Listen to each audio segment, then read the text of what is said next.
Welcome to the Truth Podcast. I'm your host, Hany Rambod, and I'm here with none other than Freddy and Do. Freddy, my friend. My man. Brother, I know we've been talking about getting together to do another podcast. For those of you that don't know Freddy is a master of ceremonies. He was here when we did the CBUM event. You were the MC. You also do so much. The biggest thing you do that I know of is the Texas Pro. Yes. The Texas Pro, you're co-promoter there, and you guys are been scaling it up, building it up. And let's talk about that a little bit. Yep. I want to give you a chance to talk about what's different. And then I want to talk about what's been going on, because we have the Brazil Pro coming. Mm-hmm. We also have, as long as the guys make sure that they edit this thing in time, it doesn't end up being too far behind. But we got Brazil Pro. Then after that, we have Pittsburgh Pro. Yes. That you and I will both be at. Yes. And then out of my crew, you're going to have Derek Lunsford there. You're going to have CBUM there. CBUM's getting ready to have this baby this week. Is he guest posing? Derek, yes. CBUM, no. Why not? Because he's in baby making mode, bro. Doesn't matter. Baby's already made. It's cooking. It's about to pop. You know what I mean? Right now, he's having peak week right now with his wife. I said that in the comments. I was like, congrats to CBUM and Courtney. Yeah. Yes. They're literally just days away from having their baby. It's literally peak week for them. I told them, bring the potatoes. I told Calvin, his videographer, you bring the camera, I'll bring the potatoes. Nice. So they're getting ready to have that baby. And what's cool is the fact that both of my athletes that have won the Olympia this last year are both having children. Yes. So you had a couple of months ago with Derek, yep. Derek and Jelson. Yes. And they had welcomed their new baby girl and Evie, and then now CBUM and Courtney. Yes. And I will not spill the beans on the name. I'll let them let them do it, please. Yes, 100%. Yeah, for sure. But they're, again, this week they're having that. And then I think that as long as everything goes well and everything is really easy, then I believe CBUM was planning on making it to Pittsburgh so that he can come out to Jim's event. That's going to be awesome because everyone's guest posing. Yes. And then it's literally a week before Big Steve's show. Yep, New York Pro. And then we're going to see Nick Walker, who hasn't been on stage for a while, seeing him back after his injury. Yep. So again, I think that's the big one where everybody is totally dying to see. Yes, Nick has something to prove. I think I saw a post that he said, a picture can only do so much. I have to come back and prove something. So excited to see Nick on that New York Pro stage. Yeah, and I don't know the other competitors yet. I heard Nick Zilla's doing it. Is he? I heard that there's some others that are doing it, but I didn't get the official list, because the official list doesn't really come out till the week before. But I mean, Nick Walker is enough, and then who knows from the list from this weekend from Brazil who's doing it, because you have Rafael Brandao, who's the favorite going into it right now. Yep, from Brazil, right? From Brazil, correct. And then we have Jonathan Del Rosa, who's made some massive improvements. Yes, he looks good. And then Tonio Burton, who's also somebody who's going to be right up there battling it out. Very dangerous. And then the newcomer to the group, Vitaly Goodvito. So he is basically going to show, I think this is his pro debut. Okay. So this is, he's freaky, big, round muscle belly. So we'll see definitely what that looks like. Sure. And see if he can push some of those top guys like Jonathan, Tonio, and Rafael. Okay. A lot of other names in there, but I think those guys have to be proven. Yeah, I would agree. Whoever doesn't make it here, I believe is going to roll into the New York Pro. Yes. I believe. But the New York Pro is all going to be about Nick Walker. It's going to be Nick Walker versus the world. And that's going to be cool. As it should be. Yeah, I'm a fan of Nick. Nick's a freak. Me too. I was there when he won his pro card. He came out to Game Over, little flip. So, I mean, I'm a fan. This guy's grown. Nick is a true, when you think bodybuilding, you think beasts, you think monsters, and he resembles that. So. Yeah, I don't know if he's going to make it to the Pittsburgh Pro, but if he does, obviously 100% he's going to be guest posing if he's there. Yeah. And so you'll get to see a little bit of a preview. Sure. Yeah. Right. So Derek is going to be there as well. Obviously, he's not going to be a week out from, because he's he looks good. He did that photo shoot on the beach, man. Yes, with TLF. Wow, he looks amazing. Sponsor. Yeah, he's on. I mean, I know he has something to prove as his first title, so I think this is going to be very interesting. Yeah, well, he's motivated as hell. Yeah, because after seeing Hany at the Arnold and congrats on that, by the way. 2 back-to-back wins, man. I know it's hard for Hany to get here, but you guys hard. The movie Argo Part 2. Yeah. It's like it's always something, and then on top of that, then the UK, and it was definitely very difficult, but it shows that his mindset, guy like that, just goes nuts. But going back to Derek is somebody who now is more motivated than ever. Absolutely. Because after winning the Olympia, then now Hany coming in his all-time best. Now Derek wants to come in at his all-time best and come in just even. It's just like it reminds me of Ronnie and Jay. You know what I mean? Yeah. It's just like them pushing each other. Yep. Or Phil and Kai or Phil and Jay when they were kind of going back and forth. Mostly, I would say a Phil and Kai or a Ronnie and Jay because those guys were really battling it out. And I think that they just push each other to make each other better because of that hunger. Yeah. And but yeah, I mean, he did the photo shoot with TLF in the beach. Looks great. Looks good. Yeah. Still has lines. Still full. I mean, he looks good. Still has shape. I mean, he looks in your mind, like, what is Hany's mind when these guys are battling out on stage? Like, what are you going through in your mind? Like, I see you pacing backstage.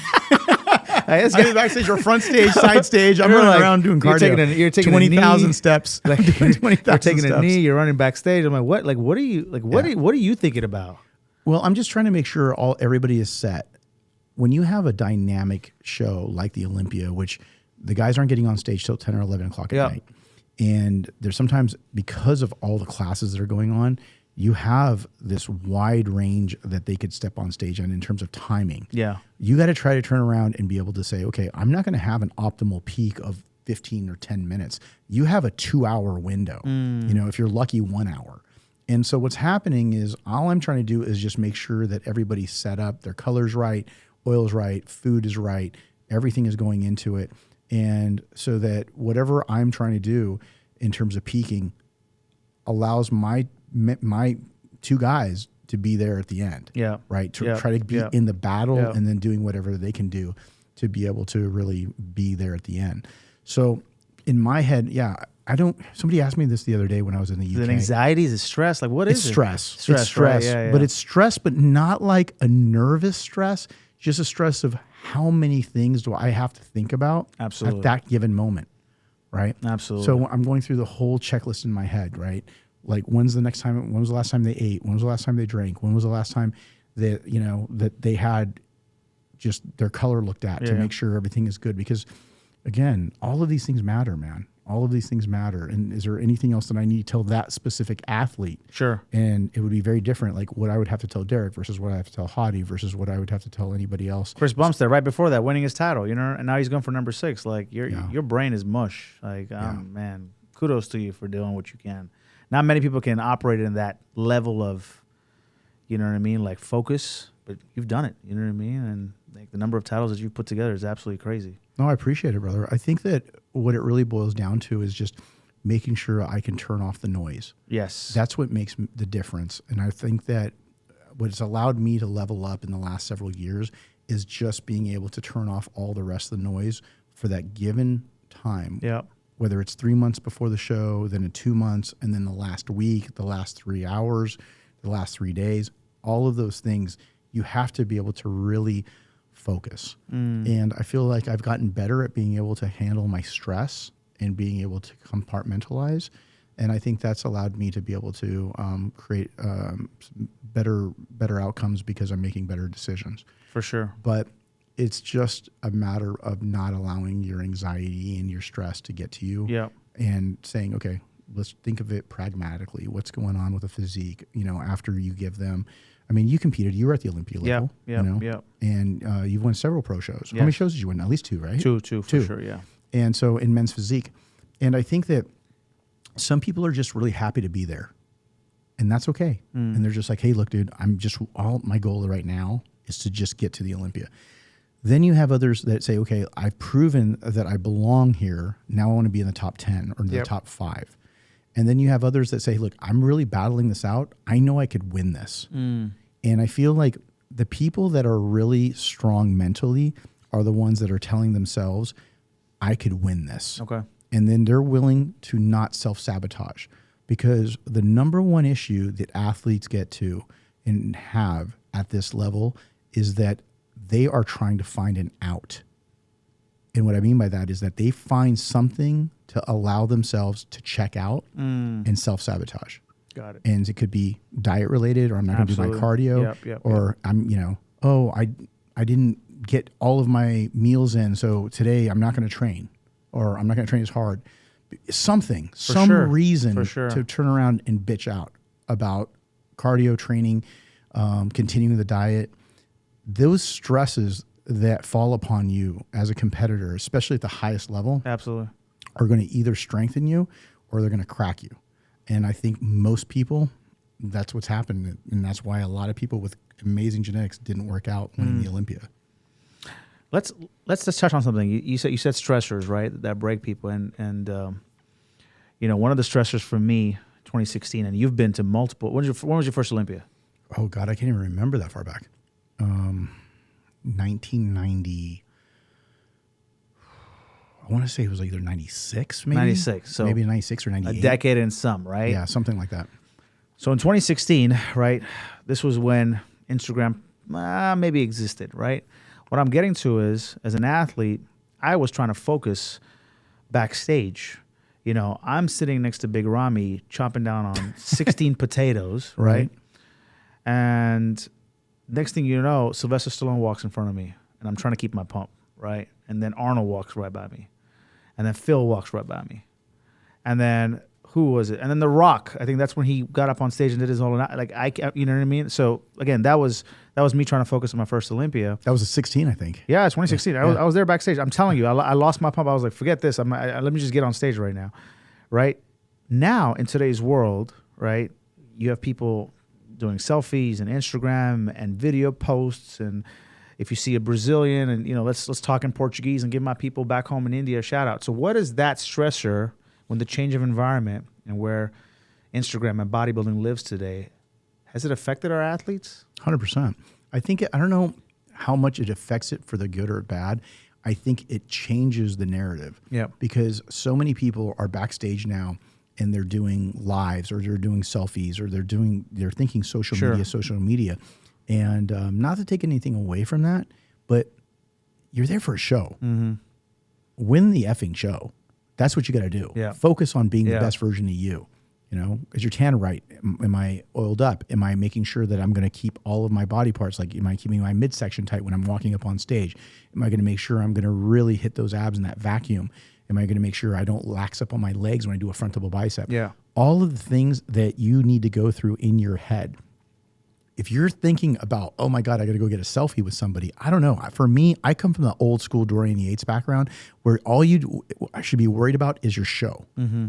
And then, back then, nobody even took off their clothes until it was time to get ready for a show. True. Right?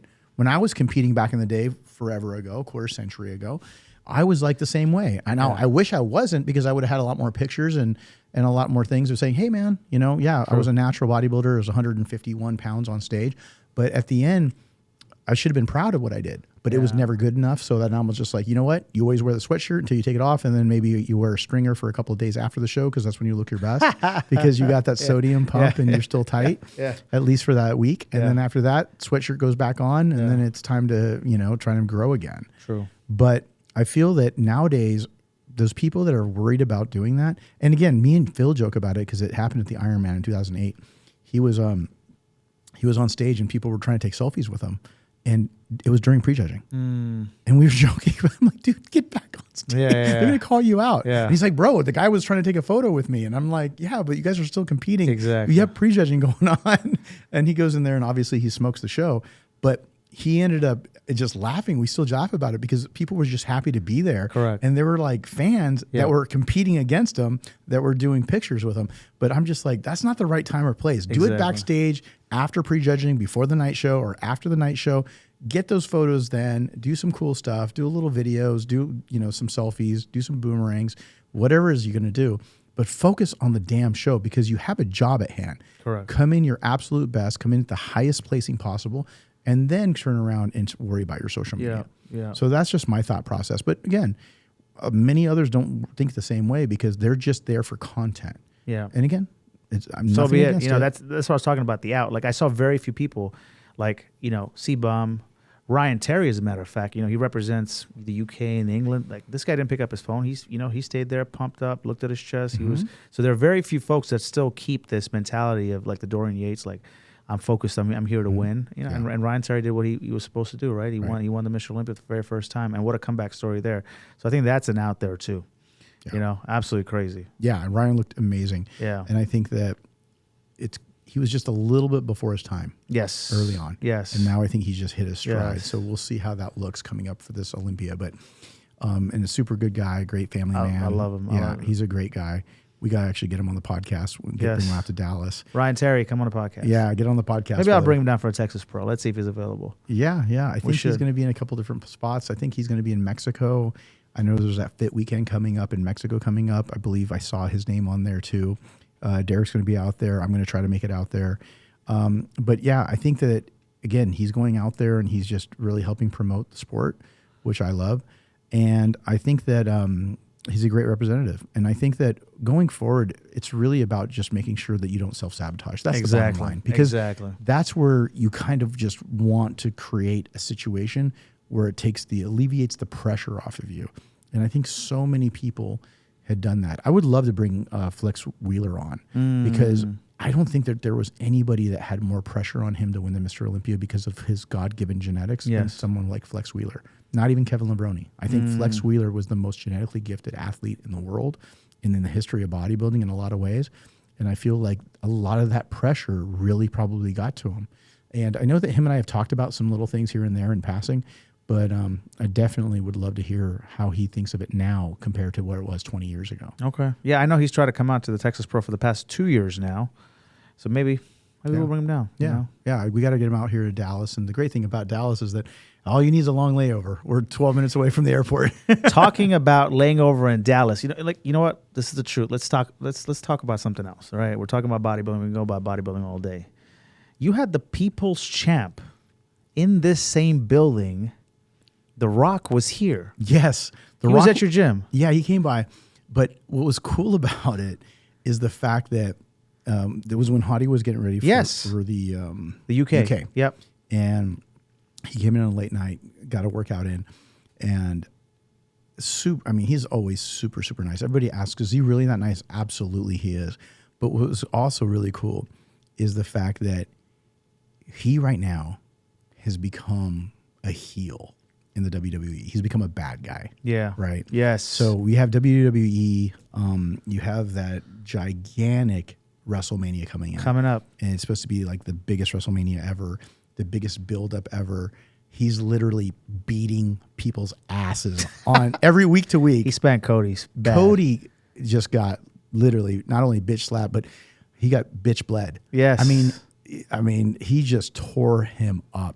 So if you guys follow any of that, they have really recreated it. I mean, there was a lot of cool things that have happened with the storyline with WWE, with The Rock getting his name back, or owning his name, and then being, a part of the board. Yep. With TKO and WWE, the company's public. He has so much say in it, and being able to follow all of that, and then being able to see him now build up to this whole, WrestleMania, and being able to do this tag team that he's doing with Roman Reigns. Yep. It's just like, it brings back a lot of memories when I was a kid, because I used to watch wrestling when I was a kid. And now it's just the storylines, and even my son, we got a chance to go out to watch while they were here. And nice. Yeah, so we went to I guess it was Raw. And it was just one of those things where it was just, there wasn't a seat left in the entire building at the American Airlines. He shows up. Never is when he shows up. It was literally like to the rafters, right? It was completely full. And it's electric. And when, the most electrifying man in entertainment. That's what they call him for a reason. When he gets announced, and he starts off with, can you smell? And then all of a sudden, everyone just goes nuts. Yeah. It goes nuts. And, but like I said, I looked up, I looked to the left, I looked to the right, and I'm like, this is crazy. 22,500 people had that place completely packed from top to bottom. And I don't know how big they're estimating the Philly event. Yes, the WrestleMania. It's pretty big. You know, when it came to Dallas in 2003, I emptied out my savings account. I sat second row. Ringside. Oh, you went? I went. It was my birthday because tomorrow's my birthday, April 3rd. I know. I was going to allow me to tell you, happy birthday, happy early birthday. Thank you. So when tomorrow you're going to be 25, right? 25 again. I'll take that. So it came to Dallas April 3rd, 2003, and I sat second row ringside, and John Cena was getting an ass beat, and The Rock came out. We had no fucking idea. I lost my shit. And I went, when was it? 2020, I think? WrestleMania came back, and I sat ringside again, and I saw The Rock's mom. We were hoping he'd come back, but he didn't. So The Rock's mom was there. She had security with her. And everybody else, all the All-Stars were there. But The Rock, one thing I want to point out, I don't know if this was on script or off script, but he posted something where he said, you know, F the WWE script, you know, and he kept spanking the shit out of Cody. Like, oh, you're talking about this week? Yeah. He that was on off Monday. Script. Yeah, he went off script. Like, even when he slapped, like Cody said something about The Rock's family and heritage, which pissed him off, which is where all this started a couple of weeks ago. Right. And The Rock bitch slapped him on stage. Like, they were supposed to be there just to face off and take photos. Rock bitch slapped him, and then now he just like belt whipped him. This guy was bleeding. Like, but you think because he's part of TKO, like he's able to call, like, you know, FU script and do his own thing right now? Because this is raw, like, you know what I mean, like, and that's what I think the people are drawn towards. Yeah, I'm watching it right now. So we're gonna throw in a couple of second clip on this, and hopefully it won't, you know, end up having any copyright infringements. But what happens is he literally takes the weightlifting belt off of him. Is that an Evogen belt? That's not an Evogen belt. I was like, that's hilarious. That's be an Evogen belt. Yeah, and then he's got the belt. It's a big white belt, and he ends up just spanking the hell out of him. Blood stains all over, and it says F that, and he puts up the FUCK. Yeah. And he says, I say it the way I want to say it. I do it the way I want to do it. My choice, our choice. F, you're clear. Yeah, I guess. Now he's signing everything final boss. And that's next level. Yeah. When you start calling yourself the final boss, only someone like DJ can call himself the final boss. Yeah, he's a good guy. And also you can tell he is training his ass off. Yeah. So shout out to him and Dave for working on his program, going next level, because he's looking super 3D. Yes. You know, I don't know, maybe you can talk him into doing the Texas Pro. You know, I would love. Can we get him an invite? Tyler, can we get an invite? A special invite? Special invitation? we can make sure that happens. Yeah. We'll get him a special invite. That'd be crazy. Yeah, but I mean, he is looking jacked. Yeah. You know what I mean? I mean, he's definitely going next level. I'm not going to call DJ out. Like, I respect. How old is he? Do you know how old he is? Yeah, he's a couple years older than me. So he's like about 52. Wow. Yeah. 50, I'm looking like that. Yeah. Yeah, you guys gonna look it up? I think he's about 51. So he'll be 52 actually May 2nd. Wow. So yeah, I was close. Yeah, he's a couple years older than me. Man, and he's just a couple inches taller than me too. Both of us. Both of us. That's it. Nah, man, this guy. I mean, that's cool. That's cool that you have him. That you had him here. Well, he just, you know, again, the guys. Dave was here too, and you know, with this gym is designed for a sanctuary. Yes. For those that are close to us. You know, so you know we consider them family. So it's whenever they're in town. That's absolutely cool. That was cool. And next time, call me, man. I'll pick him up. You know, I got an Escalade. I can pick him up. Drive him around. I'll drive him around. You can be part of a security detail. Oh, yeah. my wife's like, if he looks at me, I'll cheat on you with him. I'm like, cool. You know? But you know, and the other thing is that kudos to Dany Garcia, bro.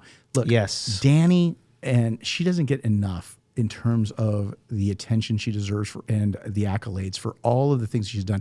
Because when you look at it, you have somebody who's your ex-husband that you're still business partners with. She's married to Dave Respect Ramsey. to that. Respect to that, because look, who has the ability to, I mean, people get married, they don't get along. Exactly. They get in an argument, they don't talk to each other for a week. Yeah. Right? But somebody who, they turn around, they had a child together. Simone, shout out to her because she's now in the wrestling world. She's in the wrestling world because it just runs in their blood. And then you turn around and you have such this crazy, amazing dynamic that you have Dany, who, again, the female final boss, right? Absolutely. The female final boss. Absolutely is. And then she goes out there and she buys the XFL, Okay, obviously with her and her team as well as Dwayne. But again, she is the person that is the architect when it comes to things. And I had the privilege to be around them a lot and being able to see how she puts things together and everything. She's also an IFBB pro. She is. She is, right? Yes. Absolutely. Yes, she is. Yes. And so her and Dave. Yes. Dave's also an IFBB I was pro. there when Dave won his pro card. Yes. Yep. We got him his pro card in Classic. Actually, for those that don't remember, he is my only other Classic athlete outside of CBUM. So he's my first Classic. Nice. I didn't know you trained him. Okay, that's cool. Yeah, I got him ready and for years. Yeah. We were working together to try to set up something. And he had several big injuries, random injuries, but we ended up doing it during the pandemic. And then he ended up doing a show in Orlando. Yes, I was there at Nationals. Yes, and he won. And he ended up winning that, getting his pro card. And it was awesome. And then Dany was there too. Yes, she was. Yeah, they were both there, and I did it remotely. And they kept sending. And Dave is amazing because he would always just be right on time with his pictures. I wouldn't have to ask twice about him. He'd be like, "Okay, morning, noon, and night. What time do you need it? I needed it. Right when you get up in the morning. I need it right after your third meal, and then I need it before you go to bed. Boom, boom, boom. It was always just like a Swiss watch. Yeah. Dave is really, really so coachable, and he's a great coach too because he works with a lot of athletes, a lot of pro athletes, and the thing about it is the fact that we got to use their gym, Dany and Dave's gym, when we were at the Orlando. Okay. Their private gym, train, which is awesome. So we trained CBUM there, same Hany there, and Derek there. And the cool thing about it is the fact that going back to Dany, dude, amazing because I get to see her last week, and she was at the NASDAQ exchange, and she's ringing the bell. And respect for that. I mean, talk about going absolutely next level. So again, kudos to them, their team. They have so much going on, all the partnerships, all the brands that they own together. Yep. And I feel like what's really cool about the whole situation is that they're still grounded and being able to, even though they're working on all of these things, and they were also part of the Phil Heath documentary. Yes. So, I saw that. That finally Congrats to released. Phil on that, yes. Yes. Have you had a chance to watch it yet? No. You got to watch it because it just opened up a couple days ago. Tonight. I'm watching it tonight. There you go. I had to watch Godzilla Kong, and then I'm going to watch this. You know what? We saw that over the weekend. That was good. Yeah, it was good. It was a good It was movie. good. Yeah. Cameron picked it. Yes. We went out there. We watched it. Godzilla Kong. I definitely give that about a 9 out of 10. I do too. Yes. I do too. It was good. That was good. We should do some movie reviews on this. If you guys want to see us do movie reviews, go into the comments. But I think that what was really cool about it is that they were just here for the XFL. For the opening, yes. So they were here for the XFL. Well, again, now it's the UFL, right? So let's get it right. And then they combined XFL along with the XFL along with the USFL is now the UFL. Yep. And being able to do that and create that spring football league. So many of last year, many of their athletes ended up going into the NFL. NFL, I saw that. Yeah, the drafts were crazy. Yeah, it was awesome because it gives that feeder system. Yes. So it gives people a second shot of getting back into the NFL who didn't get in right out of college. Yes. So, or maybe somebody had dropped off, got hurt, and then all of a sudden reestablished themselves and then be able to build back up again. So, and now with the different, the leagues combined, that's super awesome. But again, seeing Dany go through all of those things, and she's so focused. Respect to her. I mean, whatever she's done, she's so grounded, like you said. And they did this, I think in one of her earlier posts, she mentioned that they did this for second chances. Everybody deserves a second or third chance. So this is all for the second. And, when you said she was grounded, I saw a video of her shaking all the cheerleaders' hands. Like, which owner does that? I mean, no offense, I'm not trying to pick on any other owner. There are very few owners that are grounded like that as well. Talking about Texas, one last thing. Yep. Dude. I'm a huge fan of boxing. You know what's coming into our backyard? Yes. Mike Tyson. Tyson. Do we even talk about the other name or just talk about Tyson whooping this other guy? Come on, Jake Paul, bro. I gotta give him a little bit of love. I like Jake. Here's the thing.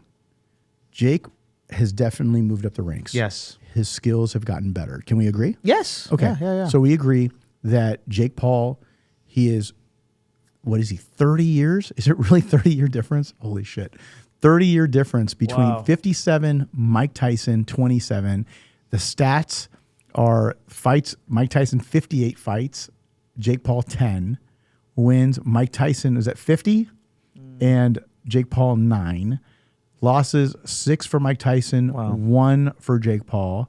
No contests, 2 for Mike Tyson, none for Jake Paul. Knockouts, 44 Tyson for Iron Mike. Jake Paul, 6'6". The height 5'10" versus 6'1". Doesn't matter. Yeah, I don't know if that's going to matter much. Weight, what is that? I can't see the weight. 155 to 145. Right, and obviously that's what their fighting weight was. Yeah. I guarantee you that's going to change a bit because that might have been Mike's old weight. Yep. So it'd be interesting to see how much he drops down to. Take it back to the page, guys. And then, I like the Instagram followers. The guys pulled up the Instagram followers. 24 million on Mike and 26 million for Jake. So that's a close one. And we got the problem child versus Iron Mike Tyson. Yep. So, okay. So the thing is, everybody in my generation wants Mike to whoop his ass. Yes. Right? Yes. Because they're like, okay, now is the time to be able to beat it. But I'll be honest, I think it's going to be a lot closer than what people think. Only because Jake is young. Yes. He's become a much better fighter. But like I said, most people think that Mike is going to beat his ass or want him to beat his ass. I think so. What do you think? Mike Tyson posted a few videos of him throwing up a few jabs, and his speed is still definitely relevant. Man, a Tyson punch, a Tyson knockout is a Tyson knockout. I mean, I don't know. They call him Iron Mike for a reason. Mike throws with his hips. Yes. Right? And when he throws with his hips, that's where all that power comes from. And when I saw the videos of what you're talking about, it's got 6-7 million views. He's right here. He's just tearing it up. Yeah. And again, those aren't sped up. That's Mike right now. His speed right now. That's what I'm talking about. And the reason why I know, because sometimes some of these fighters, they speed up their, the videos to try to make it look impressive.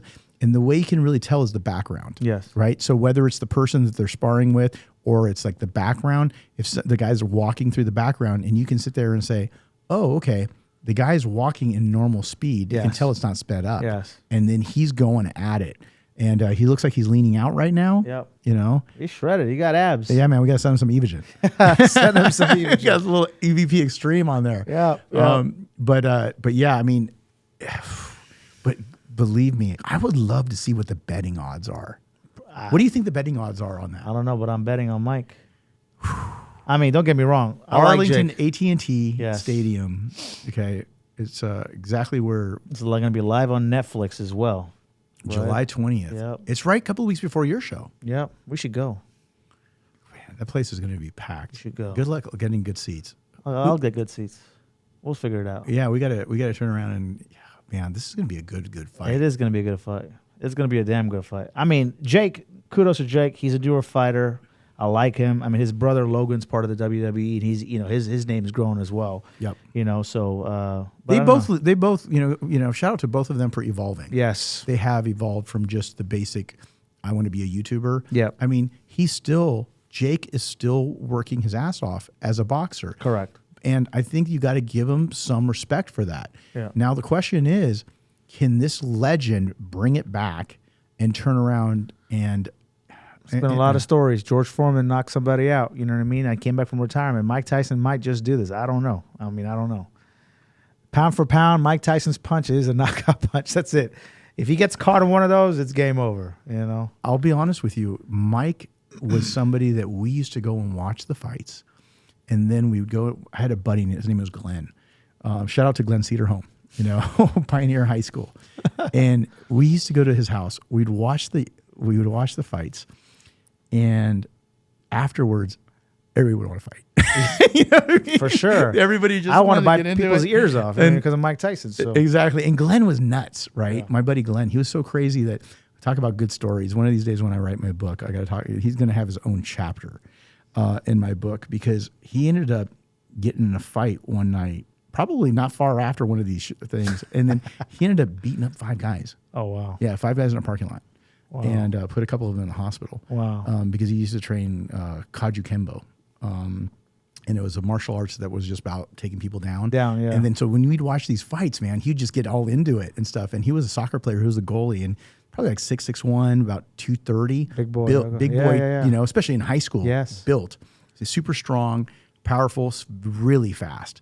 And ended up going into the Marines. Yeah, and That's lethal killing machine. Oh my When God. it literally became a killing machine. Yeah. Yeah. There's him and Jason Stanton. Put them together and take out an entire army. Okay, cool. Yeah, with Glenn, we had some stories. So these people that are listening right now that know me from high school, they're like, "Oh yeah, Glenn, the guy was just a legend for doing crazy shit." Nice. But bottom line is, we used to watch these fights, and then everybody would go outside and like fake box or this or that, throw a little slapping in, and then we would just literally just get so amped up to watch the Mike Tyson fight. Yep. And so again, very nostalgic. I love to see him just go over there and whoop some ass. But I do think it's going to be a little bit tougher than everybody thinks for those that are the Mike Tyson fans out there. Mm-hmm. So the last fight I watched was Manny Pacquiao and Mayweather here in Dallas. So at the Cowboys. Yeah, but that was kind of more of a dancing exhibition, match. so to say. I mean, that was it is what it is. Yeah, and I hope that's not what this turns into. Because I hope that's what I was getting into. I hope it's people. Not. Those Mayweather fights can be a little bit drawn out, exhibition style, quote unquote. So, okay, so I want you to see what you can look into. We got to figure out if we can get some tickets for that. Yes, middle in July. That's probably, is that outdoor? Oh, indoors. That's gonna be Cowboy indoor Stadium. Yeah. Okay, so because that Texas heat in July, man, covered stadium, super hot, covered stadium. We should go. So I mean, we got WWE coming up. We got that. We got the Texas Pro coming up. We have the New York Pro coming up. We have the Pittsburgh Pro coming up. Yes, we have so many amazing shows coming up on the bodybuilding, but also talking about some things that are outside of bodybuilding too, to keep things super excited. Texas is becoming ground central for everything happening here. It's kind of crazy. The UFL right? kickoff last weekend, right? So it's just Texas Rangers are champs. They're 2-0 right now. So we're just Mavericks are 7 games undefeated. Kyrie and Luka are just absolutely killing it. Like sports athletics is where everything is living right now. So. Well, I think that we're going to end up doing something at your show too. So we're going to talk a little bit more about that on the next podcast. Yes, we are. Yeah, more to come on. Yeah, more to come on that. But again, guys, what I wanted to do is just bring Freddy on. We talked a little bit about what's coming up with the Pittsburgh Pro, the New York Pro, obviously the Brazil Arnold that's coming up, and I want to be able to also do a little bit more about things that are outside of just bodybuilding. Just the kind of like day-to-day things. Sure. And again, listening to some of the comments, that's why I wanted to bring you on, because I think you have a great aspect of a full breadth of knowledge of what's going on, and it's not just all bodybuilding things, but it's obviously you live and drink and use. I got a question for you. Yeah. Because I always like to, being a promoter now in the sports and fitness world, I always like to say, like, what's next? What is bodybuilding missing? Like bodybuilding is entertaining, but what are we missing? Like what are we like? When you think about Mike Tyson versus Jake Paul, like, damn, Mike Tyson gonna knock him out. What is bodybuilding missing? Your opinion? Because these are Greek gods on stage, right? Like the world. You have to love bodybuilding and come watch bodybuilding and talk bodybuilding. But what is bodybuilding missing? Bodybuilding is missing $1 million first prize. Soon. Yeah, Mr. the way Wood, things are going. Jake Wood. Jake Wood. There we go. What's going on? But in all honesty, it's going in that direction. Yep. You saw the increase in prize money that Arnold did. Now it looks like, I don't know what's going to happen with the Olympia, but being able to bring those things up are amazing. But I think on the flip side of that, I think it's about really listening to the fans. I think it's understanding what are the things that people want to see within these contests. I'm a little too close to it. So for me, I grew up bodybuilding, and I, coach. I've done so many different aspects of, and been part of this sport in so many different ways. I've promoted. I've been able to be a supplement company owner. I've done so many different things. Sure. But I feel that what we really need to do is we really need to just kind of continue to keep listening. I think Tyler's done a great job with expanding it. Yes. And I think Kudos that, to Tyler, and I think that I was so excited to hear him say that he wants to go more into the natural, like just expand that portion of it well. Because whenever, in the past, we talked about the NPC, there were some natural shows, but he said during this podcast that they're going to be up to maybe 50 shows. Yes. Natural is a focus. Yeah, natural is a focus to try to really grow that. And I feel like that's super exciting for me. But I don't know, what are you hearing out there as a promoter? What are you thinking that people want to see more of? Is it certain types of entertainment value? Do they, want to see different divisions? What is it that you're hearing? I'm glad you asked me that question, Hany. Okay. So let me get there. Before I'm a promoter, I'm a fan, right? Mm-hmm. But you know what I miss? When Kai Green flipped his dreads and hit Phil and they were about to fight on stage. Like and Ronnie Coleman coming out at press conference and taking off his shirt, and like that's what I miss, and it doesn't exist today. You know what I mean? And we posted a video with Hunter, and I asked Hunter, like, what was the best part of the Texas Pro last year? He goes, bro, I became a bodybuilder. I'm an open pro. Like, I was top 5 in the world one day, at one Olympia. And you actually fulfilled my childhood dreams of letting us go into the VIP and guest post in the crowd. That's gone. Dude, that's entertainment. You know what I mean? Like, sure, you can buy a ticket to watch these guys on stage, but what's face value? Where's the entertainment? Where's the front double bicep? And I'm going to show you a feather quad or hamstring right before. I give you like that doesn't exist right now. You mean the build-up? The build-up, yes, yeah. That entertainment piece, like I promise you, if Chris Bumstead took his shirt off his shoulder at the Pittsburgh Pro, he'd break the internet. Like, you know what I mean? Like that's the stuff I think people want to see as a promoter now. Yes, that adds value. You know what I mean? Sure. Like the battle, the build up, the draw. I mean, Ronnie used to call anybody out.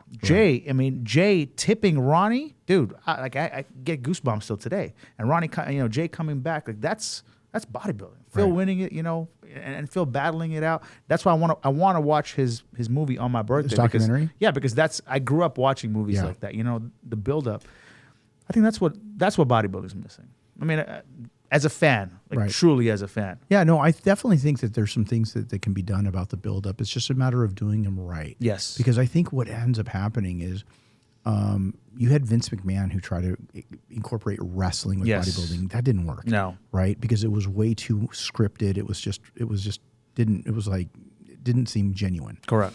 But I do think that there is ways of doing that to be able to really build things up. And I think that it's just got to be authentic. Yes. And people have got to want to lean into it, yes. Meaning the athletes. And but yeah, I think that would be really cool. It's just a matter of seeing what are the options and how to be able to build that up. You know where I see it? When Hany poses off with these guys, and that's what you want to see. Now he's not pushing you off stage. Right. That's how aggressive Hany poses, and I think that's what the people want to see. As a fan, that's what I grew up seeing. You know what I mean? Right. Yes, I love posing. I love good posing, the art of posing, the best of the best. They knew how to pose. The Leo Bradas of the world, the Sean Rodens of the world. I mimic some of my men's physique posing from those guys. But in terms of entertainment, that's what, Arnold, the shit talking that he, that he did. Oh, he was the king of shit talking. Correct. Right. So that's, and he gets on stage and he brushes people off. Like that's what you have to do. At some point, again, you're not disrespecting anything. This is just, a piece of confidence that now becomes entertaining. You know what I mean? Yeah, that's interesting. I think there's definitely a way of being able to get into that, because when we were in the UK, I was able to train with Arnold and with Phil. I saw that. Yes. Training me, they said, "Hey, look, would you like to be a part of their training and be able to just kind of help out, whatnot?" And I was like, "Absolutely." Yeah. And what was funny is that Phil was training, and just Arnold's still a fan.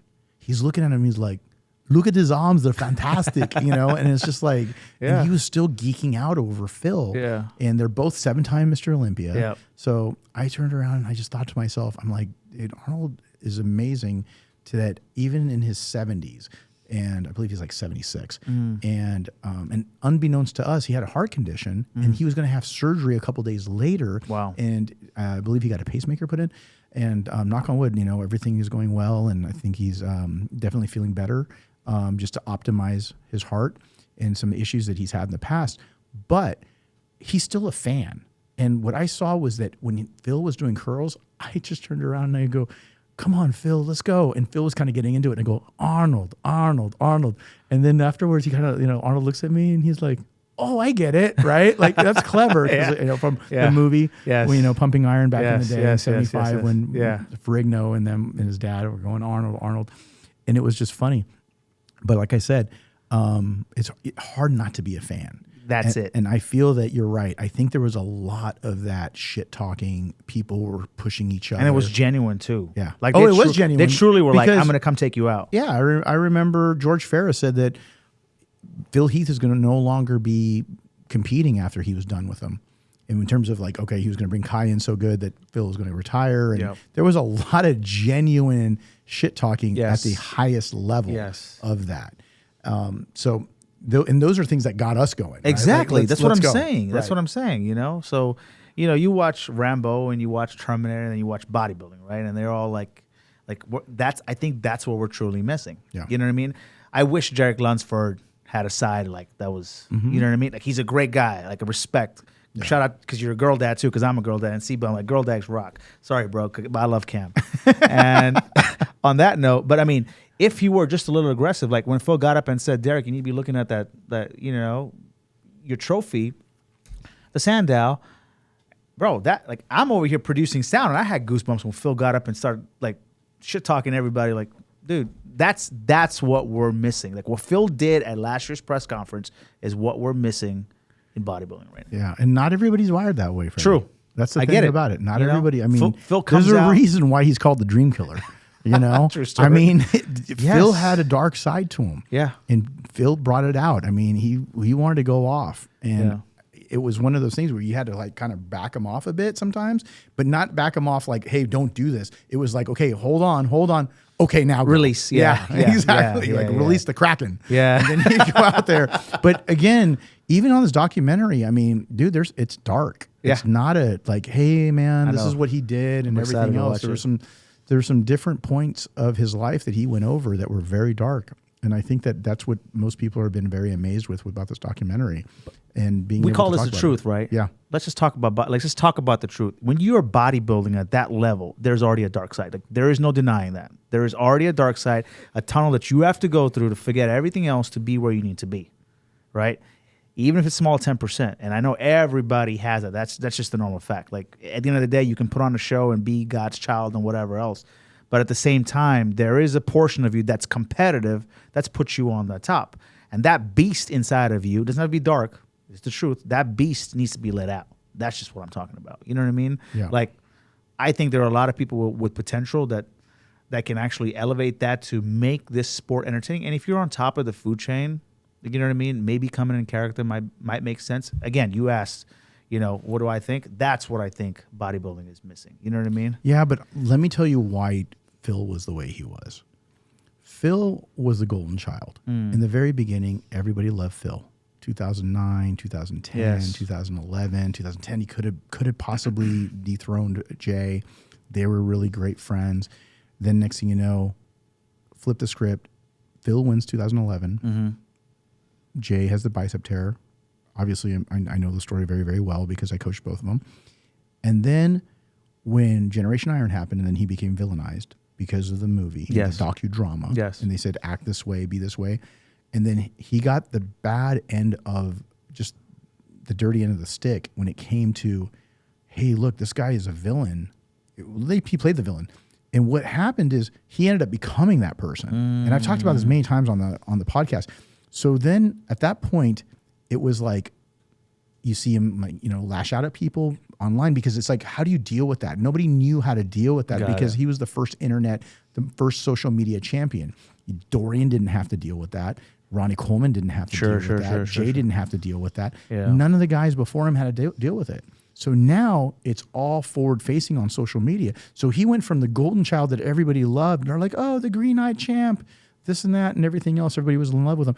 And then to all of a sudden, now they're like, bad Phil, because Kai is good, Phil is bad. And then all of a sudden, Phil drives a Bentley, you know, Kai takes the bus, which wasn't true. Okay, wasn't true. But the whole point is that's what we saw though. But because of that frustration, what he did, he went Super Saiyan. Right? Yeah. He internalized it, and then what he did is he just took it out on the weights. Yeah. I just remember one of the videos that we shot. I can't remember which one it was. And he's on the side of putting on the plates. I think it was an incline hammer strength press. And he puts a plate on. And then he puts a second plate on. Then he puts a third plate on. And then I think it was like the third or fourth plate. And then he's like, yeah, honey, yeah. And he's just shaking that those plates because he's just like, yeah, dude, these guys don't know what's coming. I'm going to tear their heads off like Mortal Kombat. I mean, but it was the frustration of him being villainized because of a movie turned him into, like, you know, it was basically Spawn. Yeah. Right? You just turn around, you know, I call him Venom sometimes. When Venom comes out, that's what he would turn into. And I've had a handful of athletes I've worked with, even in the NFL, that would like that. And they were a completely different person when they would get ready to get on the field. and they would turn around and play defense, and they would knock the shit out of people. But when you met him, hey man, super nice guy, but they would become a completely different person, and they would become the assassin out there on the field. And Pro Bowl guys, won Super Bowls, all of these things. Maybe I got to get one of them out here to do the podcast with me. We talk about how when I was coaching NFL guys. Yes. But what ended up happening was that they would turn into something from all of the frustrations from when they were younger, from when they were picked on, when they were teased. All of those things came out, and lo and behold, the brutal wrath of all of that coming down on you when you're getting hit by an NFL safety, or you're coming across the middle and someone's going to just tear your head off. That's what would happen. And with Phil, that you want to get up on stage and then he's going to pick you apart, and he's going to show every single one of your flaws. That's what would happen. And that's also Hany. Hady's that way too. Derek's a bit more composed. C-Bum's a bit more composed about how they handle what they go through. But you can turn around. C-Bum does it with a smirk. Yes. Right? He just that's exactly what I was going to say. Like that side smirk with the stash. I mean, that's right. He's like, I'm owning you right now, That's it. And C-Bum, when he got that smirk, you better watch out, because he knows he's on. Yeah. And he's going to turn around and he's going to tear your ass apart. Yes. And so it's just what happens. And Derek, he was definitely pumped at the Olympia, where he was just like, dude, he knows it's close. Yes. And he's going to go for it. And it's all war. So I think they all have their own ways of doing things. But again, going back, because I know Phil, and then because of the movie, and because Phil and I spent time together in the UK, and then they released the film there, and being able to watch it with Jay and with everybody in there. You have Steve Weinberger in there. You have The Rock talking a little bit about it. All of those different things. What you really start to do is you start to go back and you really appreciate all the accomplishments that he made during that reign and going 7 straight. And then saying, okay, what did he have to do? He had to go into that dark side, because there was a lot of frustration there from all of the things that have happened to him. Yeah. Losing his father, shout out to him, and, rest in peace to his pops from a couple of days ago was his 10-year.